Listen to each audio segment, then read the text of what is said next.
So, we're just less than a year away now from the 2012 presidential elections, and as a political junkie, I have made my predictions about who will be the Republican nominee, how these states will go as far as the state primaries.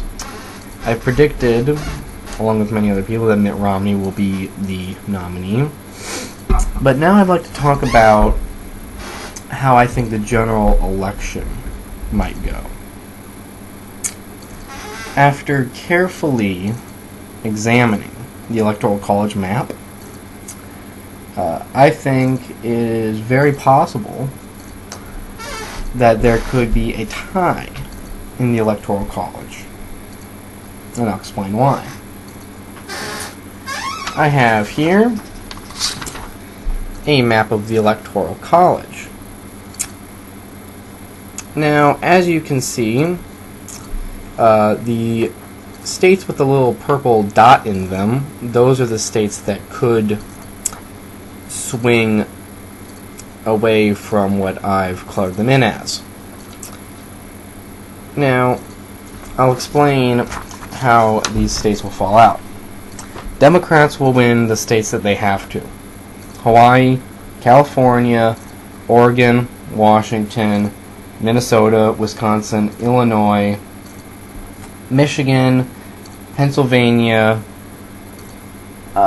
New Jersey, Maryland, Delaware, the District of Columbia, New York, Connecticut, Rhode Island, Massachusetts, Vermont, New Hampshire, and Maine. And New Mexico. Now, New Mexico and Ohio are Democratic-leaning states that could swing the other way. And then there are the states that the Republicans have to win.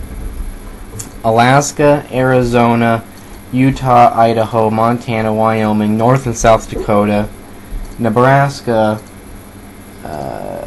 Kansas, Oklahoma, Texas, Louisiana, Arkansas, Missouri, Mississippi, Georgia, South Carolina, Tennessee, Kentucky, West Virginia, and Alabama. Now, Republican-leaning states that could swing the other way are what's really going to decide this election. Republican-leaning states that Obama won in 2008, that could either go either way, are Nevada, Colorado, Iowa, my state, Indiana, Virginia, North Carolina, and Florida. Now, if it turns out to be what I have projected here, it will be an Electoral College tie, which, for those of you who don't know, in the case of an Electoral College tie, the Constitution mandates that it would go to the House of Representatives. Now, what would probably happen there is the party in the majority would vote for their party, and so assuming the Republicans have control of the House, it would probably go to the Republican. Or, if the Democrats win the House back in 2012, it could go to Obama. And whoever wins the popular vote probably, factors in somewhere.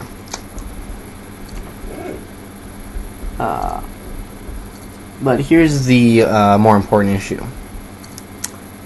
It's entirely possible, if my projections are correct, for the Republicans to win back the House and the Senate. It is entirely possible for the Republican nominee, who will be Mitt Romney, to defeat Barack Obama. It is possible. Democrats underestimate the Republicans in 2012 at their own peril. There are a few, and like I said, there are the key states that are really going to decide this election. I would say there are probably the three most important states Florida, North Carolina, and Virginia. And that's because those are the 3 Republican-leaning states that Obama won in 2008 that have the most electoral votes. It's also possible that, like in 2000, it could come down to Florida in this case, because Obama won Florida in 2008. He wasn't really supposed to. And he could easily lose it, considering the fact that the Republican candidate won the Florida Senate seat overwhelmingly. However, the Florida governor barely got elected. It was like 1% of a vote, so it's still very iffy in a lot of these states.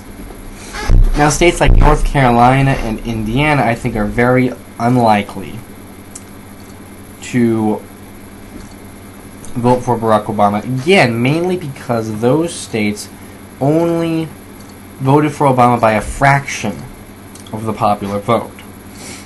In North Carolina and Indiana, it was 49 point something to 49 point something. So I think that he could probably lose those states.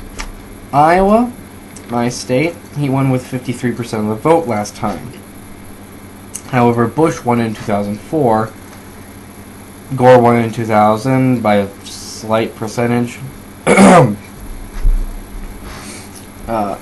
The Republican governor currently won the 2010 race with 53% of the vote, soundly defeating the Democratic incumbent. In the Senate election here in Iowa, the Republican candidate Chuck Grassley, who's been there for a long time, won with 64% of the vote. However, in a recent state Senate election, the Democrat won. So, again, there are a lot of differing factors, but overall, I think that it is a toss-up that's going to hang on a few very important states that I'm sure both candidates are going to spend a lot of time and a lot of money campaigning in.